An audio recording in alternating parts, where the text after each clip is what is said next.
Welcome back to Absolute Units, the official podcast of the Museum of English Rural Life. I'm Joe Vaughan, the museum's social media manager, and my co-host is Dr. Ollie Douglas, MERL's Curator of Collections, who stars in the episode but couldn't make it to the time when we were recording the introduction. This episode, we're speaking to Professor Paddy Bullard from the University of Reading and Isabel Hughes, MERL's Associate Director. We're very excited to be talking about Jane Austen ahead of the 250th anniversary of Austen's birth, which happens next Tuesday. In this first of two episodes, we're going to be talking about Austen's farming heritage because a lot's made of her being the daughter of a vicar, but not much of the fact that Reverend George Austen also farmed. We talk about the kind of farming that the Austens did, what they made, how land was inherited, including enclosure, which we talk about every episode, and also breeding, both livestock, but also the good breeding that stars in so many of Austen's works. We also have an extensive conversation about who is the biggest wrong-un in any Austen novel, which I think is worth the ticket price alone. We also have not one, but two poetry readings in this episode, with Isabel reading a poem that's in the galleries at the moment, and Ollie reading a poem that he wrote himself, which actually happens after the credits, so please don't go away. This episode will be our first Jane Austen conversation, and then we'll be back next Tuesday to carry it on Austen's birthday itself. Hope you enjoy the episode.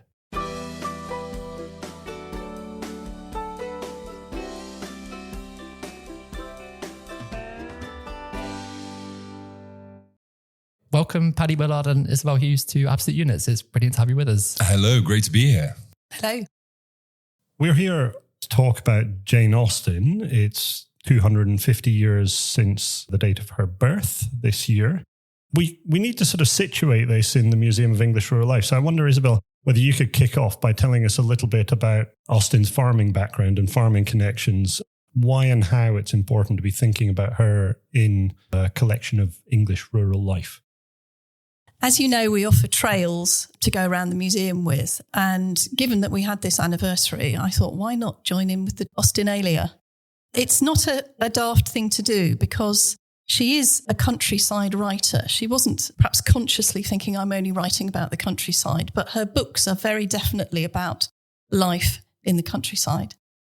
Although she didn't exactly live on a farm, her father did farm. He was a Reverend George Austen, and he had 200 acres, which he leased. He didn't own a lot of land. In fact, his property was sort of entailed in the same way as there's entailment in the books. So he was not going to have a lot of money to give to his daughters. Entailment was the way that they kept the property within the family, making sure it went to the nearest male relative.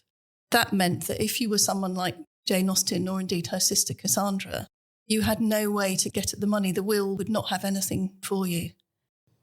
This feels sort of pertinent in terms of recent discussions around land inheritance and inheritance tax in relation to farming and ownership of farmland. But obviously it's very different in this case. And so he was farming. This is not a huge tenant farm. What kind of things do we know about the kind of farming that was going on in that context? Do we know much about George Austen? We know that he had things like crops, pigs, cows, poultry. And one of the things that we show in the trail is a little advert that he took out in the Reading Mercury when he was selling up his equipment when he moved off the farm. He was quite serious about it. He wasn't playing at farming. But we know also that they had a field next to the vicarage, and there they would have grown their vegetables and probably kept bees, that sort of thing. Am I right that they also made their own mead? We do have some evidence that they made their own mead, actually. Yes, there's a letter in which Austen is complaining about the failure of the bees, the failure of the honey harvest that year. And she says, it's absolutely terrible. We're not going to have any mead for this for this winter. I'm not sure how we're going to survive. I think there's also a reference to the volume of mead they were producing. It was a sort of multi-gallon vessel that they were used to filling up. So it's a reference by absence, as it were. But clearly that was a common thing to be making their own alcoholic beverages. I'm not sure that they were consuming a great deal of claret out in Steventon Parsonage. I once tried to make my own mead, actually. It was really dreadful, and it was not gallons and gallons of it, and that's a good thing because it was really I always think maybe it should be going in like a cold remedy or something like that. You should, put it in with some lemon, and I think that would be a good thing to do with mead. Probably would have been better just going straight down the drain. Straight in the beard. But that's a different story. In the wider collections, we've obviously got the Cowan B Library, which is a really significant collection of books from much earlier periods, actually running right up. I didn't know they could read. Yeah, we probably have a sound effect for that on here. Please don't do the sound effect. They keep them in their extensive libraries, Paddy. What do you think those enormous hives are for? Yeah. Just imagine a little waggle dance with it. Yeah. We did talk about repetitive beats in our episode about raves in the countryside. So. Yeah. I can't even remember what I was saying. Sorry. Yes, there's something very important about bees. We were talking about the Cowan B collection. Cowan B collection. Yeah. Yeah, so in the Cowan B collection, there are late 18th, early 19th century beekeeping manuals. So of exactly the period when George Austen would have been keeping bees and Jane and co. would have been attempting to make mead. I don't know whether they have mead recipes, but I think that's well worth checking out. This is obviously a really significant period for farm improvement. This is a classic period of the sort of agricultural revolution, adapting farms and trying to make them better. Do we know that George Austen was involved in that? Is he doing any of that? What's he doing? Very much so. Yes, absolutely. We know that he was a member. He appears in the membership list. I think it's like 1780, so quite early on, for Odiham Agricultural Society. It was a classic Enlightenment period improving agricultural society. Odiham is a village quite near Steventon, just down the road in Hampshire. Perfect.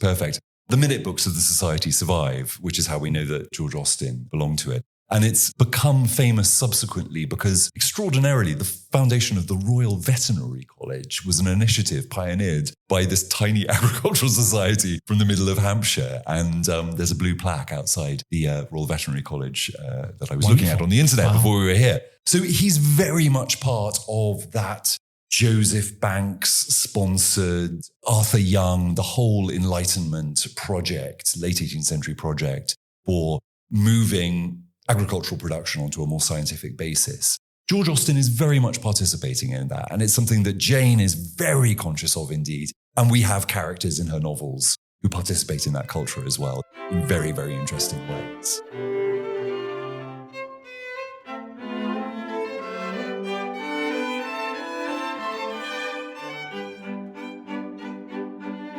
Could you quickly define improvement?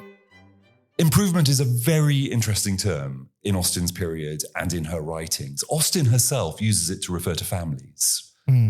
So when she talks in Persuasion, I'm going to forget the names of the families of the novels that I've been teaching for the last 20 years, the Musgrove family in Persuasion.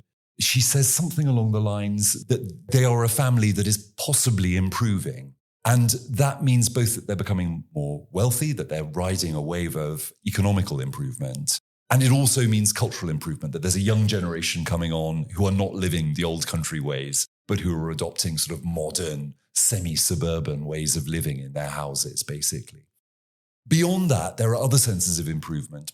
There's the whole Enlightenment project of agricultural improvement, Coke of Hokum feeding his turnips to his livestock, and Jethro Tull and the horse harrow, and all of these technological improvements, which is happening relentlessly everywhere in England during this period. That's another sense of improvement. The third sense of improvement that's very significant during this period is that the owners of aristocratic estates talked about improving their estates. And that went in the opposite direction because invariably that involved the clearance of communities and the conversion of previously productive agricultural land into pretty but empty parkland. Ollie, do you want to say anything about Jethro Tull and was it Hoke of Cokum? Coke of Hokum. Coke of Hokum. Almost. Do you want to talk about Coke of Hokum or Hoke of Cokum? Coke. Yeah. Coke, yeah. Yeah. So picking up on Coke, obviously he's a figure that's heavily involved in livestock breeding and improvement in that strand of agriculture. There's something quite interesting going on there because we're talking about the improvement of bloodlines through purposeful intervention in cattle, in sheep, in various different animal breeds. I guess in Austen's sense, the improvement of families is also to do with bloodlines, and it's sort of intermarriage and a careful project that's going on. It's not necessarily the same thing, but I wonder whether either of you can comment on that. Are there really good examples of the careful cultivation of bloodlines in the literary end of things? Paddy, you've got some good examples up your sleeve. Well, really, Ollie, I think the best example of that probably comes from Mansfield Park, actually. We know at the beginning of Mansfield Park, Sir Thomas Bertram is very worried about his eldest son, who's a bit of a wastrel and not really concentrating on the improvement of the estate. But he's very, very happy indeed with his two daughters, Maria and Lydia, who are growing up to be fine, handsome women. They've cultivated the female accomplishments. They're very good musicians and artists, and they speak languages and all those sorts of things. I think he absolutely looks at them with a bloodstock breeder's eye. He thinks this is going to improve the status of our family because these girls are going to go out and they're going to marry well in the surrounding families, and they're going to increase the cultural power of my family as well. I come from a farming family, and my father was a beef farmer who had bloodlines with his cattle. My mother was a horse breeder who had bloodlines. And I was very conscious growing up that they spent their entire lives looking at animals going, that's a handsome animal. And I could never see what the difference between a good horse and a bad horse was, but they definitely saw it. And I have no doubt at all that experience influenced their politics, the way that they looked at the world, the way that they looked at human beings as well, probably the way they looked at me. I'd never thought before about that parallel between rearing livestock and rearing families in that era. That's astonishing. But it works backwards as well, that you can make a very bad mistake and go down, as happens with Lydia and Wickham, and the disaster of Implied going prejudice. Yes. Yeah. Wow. So in the gallery trail that you've produced around the museum, Isabel, we tie, I think, one of these moments of talking about improvement to a particular image, and it's an engraving based on a painting of the sheep shearing at Woburn Abbey, which took place in the early 19th century. This is an artwork by a man called George Garrard. And in this artwork, it places front and centre the figure of the Duke of Bedford sitting astride his horse. And surrounding him are a whole series of people from different strata within the farming community who are all participating in this process of agricultural improvement on the Bedford estates. I guess we've got that social stratification going on. We've got the livestock in there because there's a bull and there are sheep and there are shepherds. But I think what's really significant about the example of Garrard is that he also was commissioned to create a whole series of sculptures of bulls and livestock and portraits of those, the sort of breeds of the British Isles, as these are being established. And so he's right there in the middle of this Austen period doing something very specific about livestock that kind of ties back to things that George Austen was very interested in, that Jane Austen herself would have been very aware of. Yeah, and where we've linked it is with Mr. Knightley in Emma, who is one of these aristocratic farmers, in that he doesn't do the farming himself. He has tenant farmers in, but he's always thinking about how to improve things and how to move the land around to best purposes for him. He has a conversation with his brother about whether they want to move what must have been a right of way for local people, because it rather suits his way of farming. So this ties back to enclosure and the conversations that we were having with Katrina Navikas in previous episodes, and this whole process of dividing up and as Paddy was saying, depopulating the landscapes and making them more workable for the things that aristocratic families and landowners wanted to do with them. I think I'd make a distinction between the kind of improvement of country estates, basically for aristocratic display, of the kind that we see in Mansfield Park and in other settings. I distinguish that from the slightly earlier phase of the enclosure movement. And just going back to the Duke of Bedford, that family made serious money by enclosing and draining the Cambridgeshire Fens, which is where my farming family is from. But that process is largely been completed by the beginning of the 18th century. It's much earlier. It's sort of interesting to think about the economic transformations that are going on during this period, because the enclosures that are happening towards the end of the 18th century, which are so sort of politically divisive, they don't seem to have the impact on the British economy that people expect. Most of the economic improvement had actually happened much, much earlier on. I think when we look at these subjects, we have to always remember the historical phase that we're in at a particular point. Steventon was enclosed in the 1740s, I believe, when Daniel Defoe, in his tour of the Great British Isles, goes through Basingstoke, basically goes through Austen country. He says, this is a fine, fertile, productive country which has already been enclosed. He looks at it and sees an enclosed country, as opposed to Bagshot Heath and the wilds that are just outside, the sort of border, as it were, Austen country. So once again, I think the specificity of what we're talking about is very important indeed.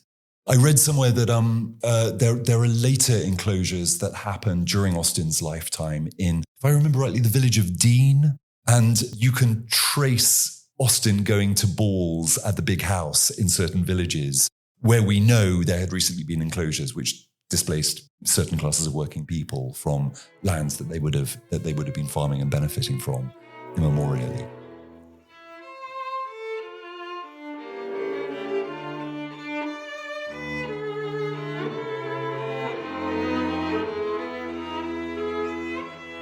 So we're going to come back to talk, I think, a little bit more about those types of improvement that are about making those vistas for big country houses, dealing with the avenues and setting aside parkland to make the views look just so. But I think I want to just double down a little bit on thinking about the farmers. Where and how often do farmers crop up in Austen's writing? Does she write specifically about farmers? Does she cover the people who are working on farms, or is she really just talking about that one level up of people who have tenant farmers who are doing the work for them? She writes much more about the tenant farmers and the aristocrats, because I guess that's what she was observing. There are labourers in the same way there are servants, but they're not really very well described. There's quite a recent book by someone called Joe Baker called Longbourn, which is the plot of Pride and Prejudice, but entirely from the servant's point of view. So you see all the main activities, but all the stuff in the background, you never actually meet the main characters. And it's quite striking, actually. It makes you think the people that she does ignore in the villages. But I don't know, Paddy, you had some examples of labourers apart from... Well, no, I completely agree with what you say, Isabel. They are pretty few and far between. We see Frank Churchill in Emma has a conversation with someone who is laying a hedge. So we see someone doing, that classic rural activity that we love so much here at the Museum of English Rural Life. And periodically, young women have difficulties borrowing farm equipment that they need for their own social lives. So, for example, when Jane, Elizabeth Bennet's elder sister, wants to go and visit Mr. Bingley next door, she can't get one of the horses that she wants to ride there because the horse is needed for agricultural work. And again, in Mansfield Park, there's an episode where Maria Crawford, the sort of sexually dangerous city girl who comes and shakes things up in Sir Thomas Bertram's household, she really wants to transport her harp. She loves playing the harp because basically she looks fantastic when she's playing the harp and she knows it. But it's harvest time and she can't persuade any of the farmers to take her harp on a farm cart to the house. So just these tiny, tiny little out of the corner of your eye visions of the farming world. But the case of Mr. Knightley and Emma is a different one altogether. There's more to be said there, isn't there, Isabel? There's quite a lot of resolution in that picture. Yes, because we've said Mr. Knightley is interested in farming, but he has a tenant farmer called Robert Martin, who is the man that, well, I don't want to ruin the plot for those who have not yet read Emma.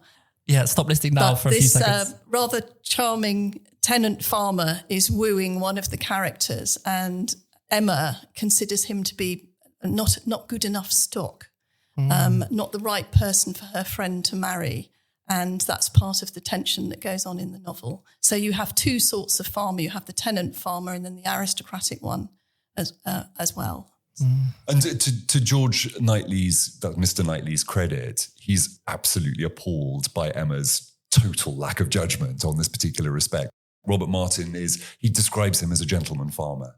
And I feel so much love for Robert Martin because I see my own ancestors in Robert Martin. You know, my own farming family came out of precisely that kind of stock. I'm sure in a couple of generations' time, Robert Martin is going to have his own house and there may be a little bit of a Georgian facade on the front of Mill Cottage. So I just want to highlight that we've used the word stock quite a few times in the last few sentences, and it's so interesting. I mean, it just instantly, this is a real tangent, but it's inevitable it was going to come up. It instantly makes me think of the scene of Mr. Darcy coming out of the lake in Pride and Prejudice, because that's a moment where I think all of British TV viewerdom united in saying what a fine specimen he was. And I guess that's maybe it, right? Like, that's how he's highlighted as a good breeding stock. A fine breeding stock. And for those who haven't seen it, this is the BBC adaptation of Pride and Prejudice with Colin Firth, who has actually cropped up in an earlier episode of this podcast when we were talking about a film where he played a lawyer for a pig. In a very different role. And the listeners can decide which is his better role, but I think he's probably better known for playing Mr. Darcy. And then playing the Darcy character in another spin-off series of Bridget Jones. Yeah, so things inspired by Jane Austen. I did promise I wouldn't talk about the zombie film in Pemberley, but I'm just going to put a little mention of that in the it's chat. All right, we've got like a 1 minute segment where we'll get everything out of the way. Yeah. So no farm workers, no labourers as such. They're sort of spoken to, but don't get much of a voice, I guess. Does this suggest to us that Jane Austen herself wouldn't have had that much contact with people of that status, except for sort of day-to-day asides? No, we have plenty of evidence of her interacting, for example, with the man who looked after, it was called Cheesedown Farm, which is her father George's. I think he had a tenancy of it as well. He had a long-term tenancy of it. So she knows him and she's interacting with him. It's more a case of the way that the novels are framed than anything else. And, another very good example of this is of course, Austen is 5 steps ahead of us when we make these kinds of judgments about what she may or may not be including in her novel. But there's a very, very important section for anyone who's interested in landscape in her final novel, Persuasion, where Anne Elliot, the heroine, and various other characters go for a very significant walk. And Anne Elliot is there with Captain Wentworth, the man she loves, and who she doesn't realize yet still loves her. And he is flirting with another woman, and she is just trying to shut it out. And she does this by quoting to herself the various tropes of autumnal poetry, James Thomson's The Seasons and all the rest of it, in order to try and distract herself from it. But she can't help looking at the landscape. And she says, for all her autumn melancholy, the efforts of the farmers show that they mean to have spring again. And it seems to me that the farmers are just out of the frame, and that is an artistic choice, which perhaps a novelist wouldn't make these days, but it's the choice that Austen makes. Those novels can't be full of absolutely everything, and they are not comprehensive representations of rural society, definitely not. But the wonderful thing about Austen is that you can trust her. She's like a digital camera with incredibly high resolution. She may not be self-consciously putting in the social detail, but because she puts in so much detail, you can sort of look over the shoulders of her characters and see the interesting stuff in the background. In the run-up to this, I promised Isabel that I would finally read a Jane Austen novel, and I promised to read Mansfield Park. I have to confess I failed to read it over the summer, but I did just finish listening to it as an audiobook, and it was absolutely magnificent. But in there, that brilliant sequence about the wagons and carts and the failure to obtain farm assistance to move one's harp, it's all about the hay harvest. It's all about bringing the hay. It's just she doesn't have the capacity to read the seasonal practices in the countryside to know what's going on, and therefore it's just going to be impossible to get hold of a cart. And there's another brilliant aside where someone puts the words into the mouth of someone he encounters in a village environment. So this is a sort of local farm worker, village type. He doesn't really acknowledge that they can affirm that he is where he says he's going to. He doesn't really affirm that he is where he says he is, but he just says, "I'm here, aren't I?" And the man sort of nods and smiles, and he isn't afforded a voice. It's a sort of magnificent example of only the key characters get the voice, and the people who are just outside the frame that you're describing, the sort of really embedded in rural life people, they're there. You get a sense of what they're doing, but they just don't speak. They're just... I think I know the passage you mean. There's a bit where Mr. Crawford, Maria Crawford's brother, who's a very, very dodgy character indeed, is checking out the village where Edmund Bertram, who's the sort of romantic lead, is due to have his vicarage. And he says, it's very bad. There's this filthy farm in front of the farmhouse, but the farmhouse could be greatly improved once we sweep away the farm. And you sort of know that Austen is like, this person is a bad character precisely because he has said that. So that, picking up on that, I get a sense that Austen's very sympathetic to nature and the natural environment and experiencing green rural spaces as they were, rather than them being improved, enhanced, significantly altered. Do we get a sense that she was critical of that in relation to her father's improvement or interest in improvement? Is there anything that comes through in her letters or her other writing that gives us a sense of those kind of connections or connections to that sympathy to natural environment? I don't think so, but I think it is fair to say that she was really only happy living in rural places. And we know that because we know she was quite unhappy in Bath, to the point where she actually stops writing at one point. So she's very, very connected to the rural. And it's only when she's living in those sorts of spaces that she writes, and she writes well. So just to get a sense of chronology here, early life, she's living fairly rurally. Is that right? Yes. And weirdly just outside Basingstoke, which is hard to picture these days, but yes. And not that far from Reading? No, not that far from Reading. No, she did know... they had various sort of family connections in the area, and she went to school in Reading for about a year when she was about 10 or so. In the Abbey Gateway, a schoolroom that's now the Reading Abbey Gateway. Excellent exhibition there at the moment with plaques done by my third year undergraduates from last year from my specialist Jane Austen module. Do go and check it out if you're in the area. Brilliant. Yeah, amazing. And there's more about the history of the Abbey, which is quite extraordinary, in the Reading Museum collection, which is worth looking at as well.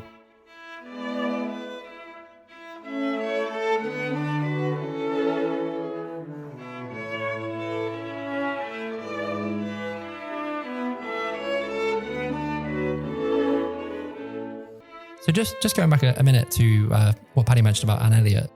Isabel, could you speak about the poems we have in the gallery at the moment, the autumn-themed poems? Yes, well, we've made that incident into part of the trail.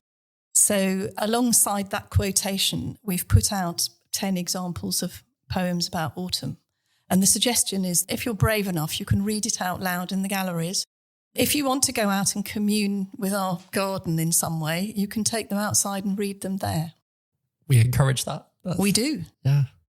What are the poems that we... Well, I've gone out of Austen territory slightly. So I've got Ode to Autumn, Keats, but I've also got things like Philip Larkin and one or two American poets as well. But Keats's Ode to Autumn, of course, is very much in the Austen sphere.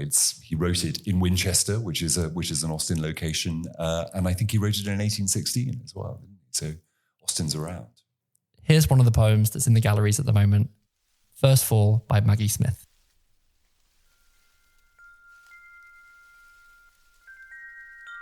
I'm your guide here. In the evening dark, morning streets, I point and name.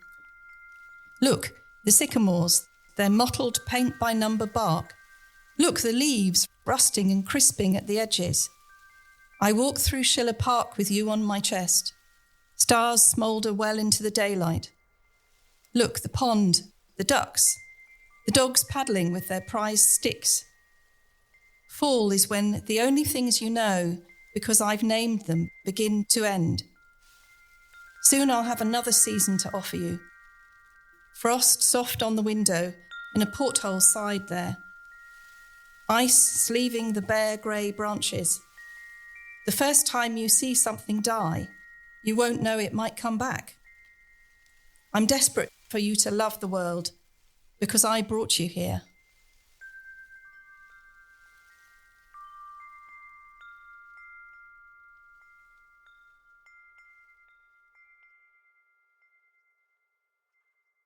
Wow, thank you. That was beautiful. Beautiful. Very good. I can imagine that calming Anne Elliot's turbulent mind. Although that's somebody who's clearly has a child. Yeah. And Anne Elliot is thinking that she'll never have a husband or a child at that point, isn't she? Just going back to the Mary Crawford harp incident, it seems that she is humorously not knowledgeable of farming practices. Are there moments in Austen's books of farmers demonstrating their lack of knowledge of the high society culture that Austen presents? Yes. Emma is about trying to find Harriet the perfect husband, and she doesn't think Robert Martin represents the perfect husband. Right. But okay. if you go further into the book, He turns out to be a jolly good husband. Yeah. Good stock. good stock. Yeah. But I guess that's often the way, though. I suppose Mr. Darcy's famously Yes. not very good stock at first. Yeah, he doesn't look very eligible at first, does he? He No. looks a bit too moody. Yeah, very morose. Well, it's so often the way with morose and almost non-verbal men that they just turn out to be very, very attractive after a while. Mhm. I'm not thinking of anyone in particular. We're a dating advice podcast now Yeah. And what does that say about us? for morose and quiet men. Yeah. No, that's interesting. But do you know they're all right in the end? Because she never writes about after. No, that's true. Well, I think in the case of Elizabeth Bennet, then really marrying into Pemberley probably secured things. Yes. Rather How can that nicely, go wrong? didn't it? How can that go wrong? How could that possibly be the worst that could happen? No. Yeah. When Austen thinks about marriages which have turned out not to be happy marriages later on, the psychological signs have always been there from the beginning. Like, for instance, we know that Elizabeth Bennet's parents, that Mr. Bennet married a beautiful young woman who turns out to have been a complete sociopath, i.e. Lizzie Bennet's mother. But he ought to have noticed that she was a wrong-un to start with. Austen's novels are all about how to spot a wrong-un. That's what they are. They're about that choice. So to a certain extent, that has to be the name of the episode. How to That's spot a a wrong-un. wrong-un.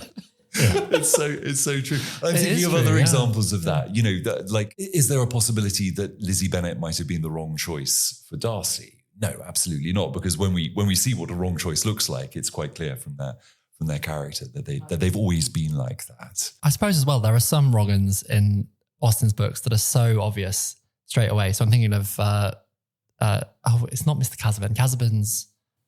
George Eliot. That's Yeah. Middle No, I'm March. thinking of, we were talking about him yesterday. Mr. Collins. Mr. Collins. Mr. I'm Collins. thinking, Well, thinking about he Mr. Collins. gets somebody to marry him. He's He successful. does. Yeah. He does. He's not necessarily a wrong-un, is he? I don't know. I mean, if he went on a dating show, He's definitely a wrong-un for Lizzie Bennet. yeah. But it is typical of Austen's pluralism and her determination to look around the side of all of her characters that we see Charlotte Lucas, who ends up marrying Mr. Collins later on, extremely contented. Mr. Collins pottering around in his garden where Charlotte doesn't actually have to talk to him very often. My mum always jokes about Mr. Collins in the garden as a way of managing partners. We won't go into that. No. Yeah.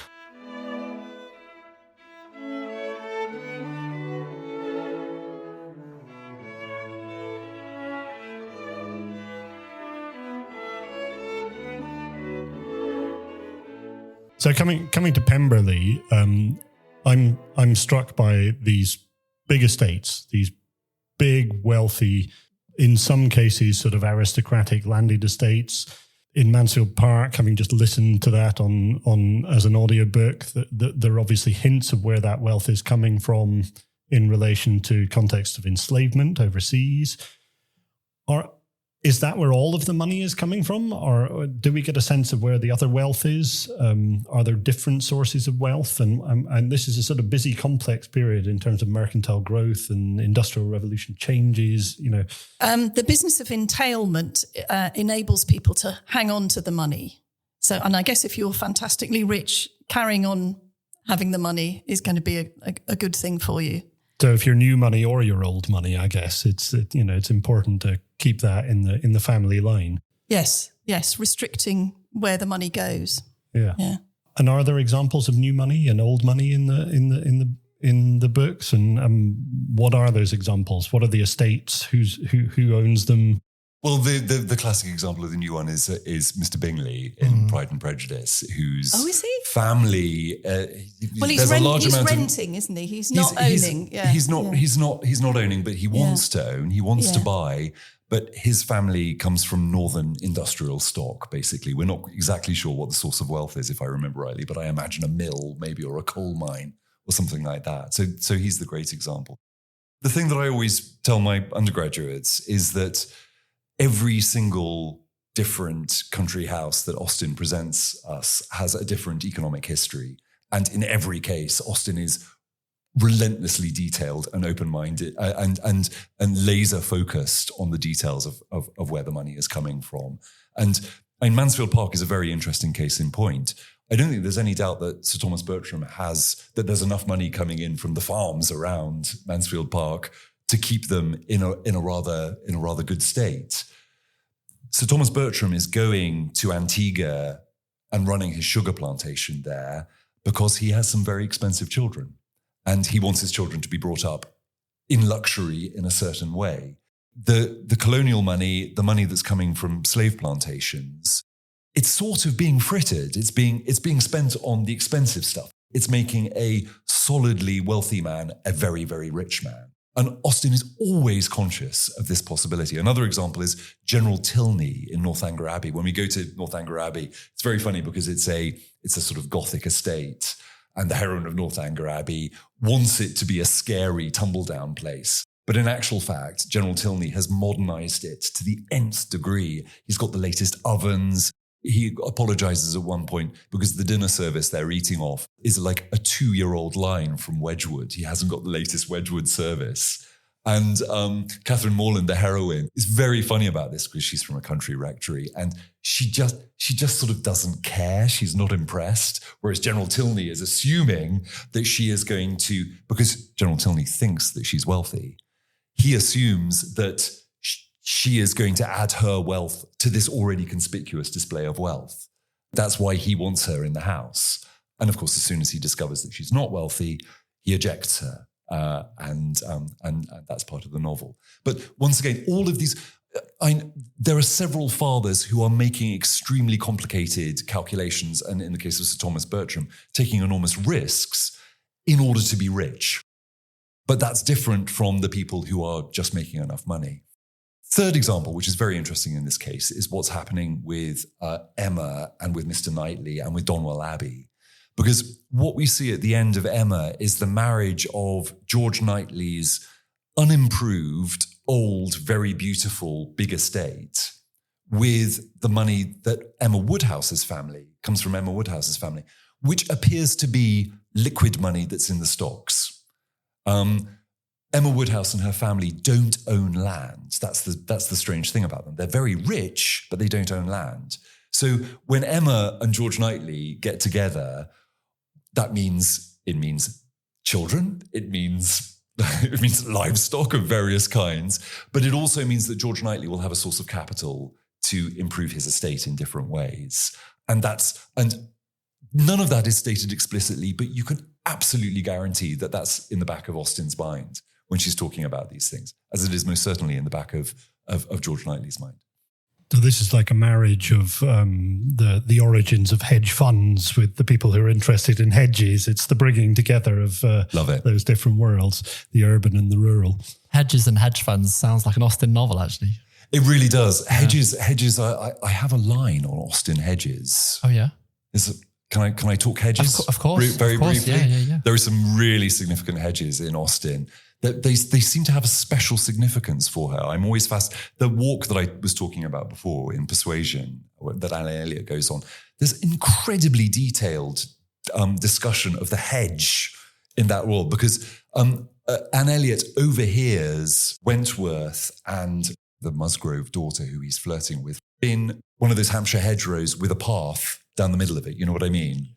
So they can't see that Anne Elliot is listening to what they're saying in the middle of the hedgerow. And clearly this hedge has a sort of symbolic function. It represents a kind of watershed in the narrative, and Anne Elliot has to somehow get through it to the other side, which she does later on.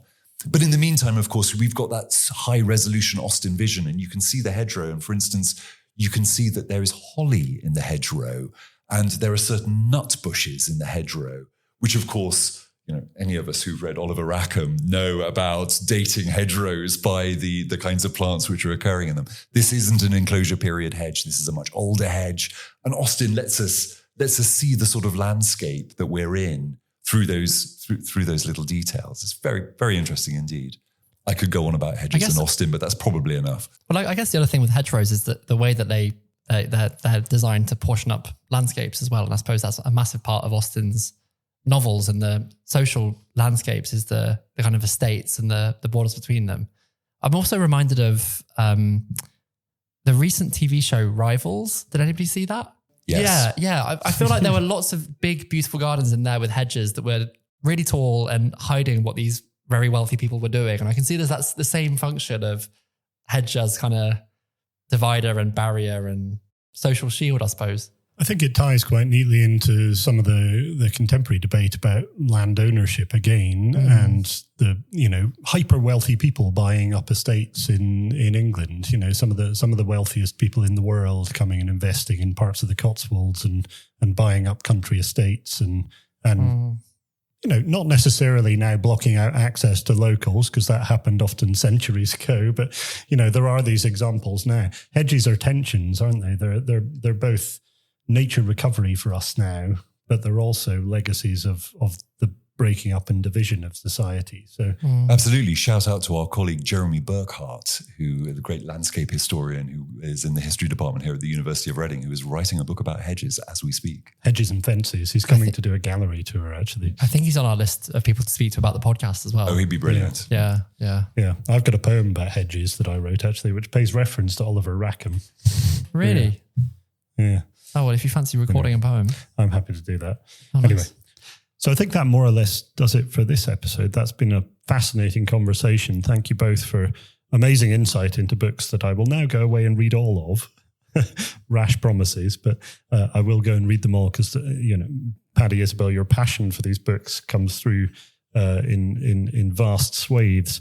We've obviously touched on farming. We've touched on those sort of agricultural improvement ends of things. I think probably in the next episode, we're going to pick up on Georgic writing and some of the, you know, bringing us back to the agricultural, but we're also going to think a little bit more about the pastoral and the ways in which rural and urban play out in some of Austen's writing and in her relationship to greener or rural spaces.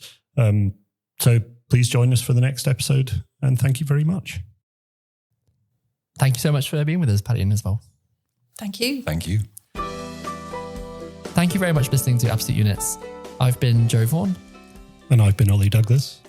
This podcast is made possible through Museums Partnership Reading, our Arts Council funded partnership with Reading Museum.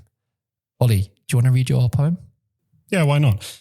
So this poem links very tangentially in a very weird way to Mansfield Park, in that there is a very minor character mentioned, I noticed, in Mansfield Park called Tom Oliver. And Tom Oliver happens to be a colleague who works here at the University of Reading and has a project about nature connectivity running at the moment. And I wrote a poem for an event that Tom was hosting that was about nature connectivity, about hedges. And just since Paddy was talking about hedges and mentioned Oliver Rackham, it reminded me of this poem because the poem is titled The Hedge, with apologies and thanks to Oliver Rackham. There is a hedge near here that ticks the box of every tree and shrub on Rackham's list. The hedge itself has added many more that Rackham missed. The hedge, a complex mix of plants and beasts and fungal forms, of weeds and flowers and microbes and of worms, Linnaean names and records marked on pages, which since have served to help define successive ages. Through bookish strengths of hindsight and composure that chart bleak tales of clearance and enclosure. Of landlords who chose to fence and field this place, curbing commoners and poachers but letting huntsmen chase. Of hedgers whose wisdom read the contours of the land, then hooked and snapped at stems to lay this bed by hand. This made a line that bars us now from green space in beyond, a barrier to meadow, coppice, scrub, brook, woodland, field and pond. It stops dead access in the name of stewardship and care, keeping landscapes safe from those who might wish to wander there. But this hedge still survives today and maintains many lives, a species-filled ecology that fluctuates and thrives. Yet many other hedges once graced the slopes behind, concentric rounded boundaries of crops to stook and bind. But fields and hedges ate into the profits and the yields, yielding to the monocrops of ever larger fields. Their species-rich word listings all suddenly erased, with hedge funds slashed and flailed and rooted out and raised. But this one lasting barrier still fixes us in place, marking other species separate from our petty selfish race. It has grown in natural ways, outwards, upwards and beneath, with branches intertwining in a natural form of wreath that marks the final resting place of all of this division and helps rewrite such woeful tales of breakages and fission.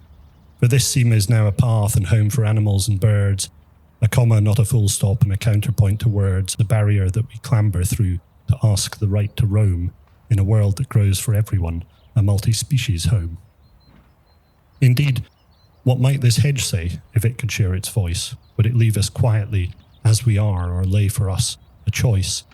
Instead of hooks and snaps and splits that cut and chop our world in bits, that take the vetches, wrens and mice and give them each a human price, that use the hawthorn's ragged frame to justify this need to tame, its refrain would surely be unbounded, non-binary, more than human, and in many ways unfounded.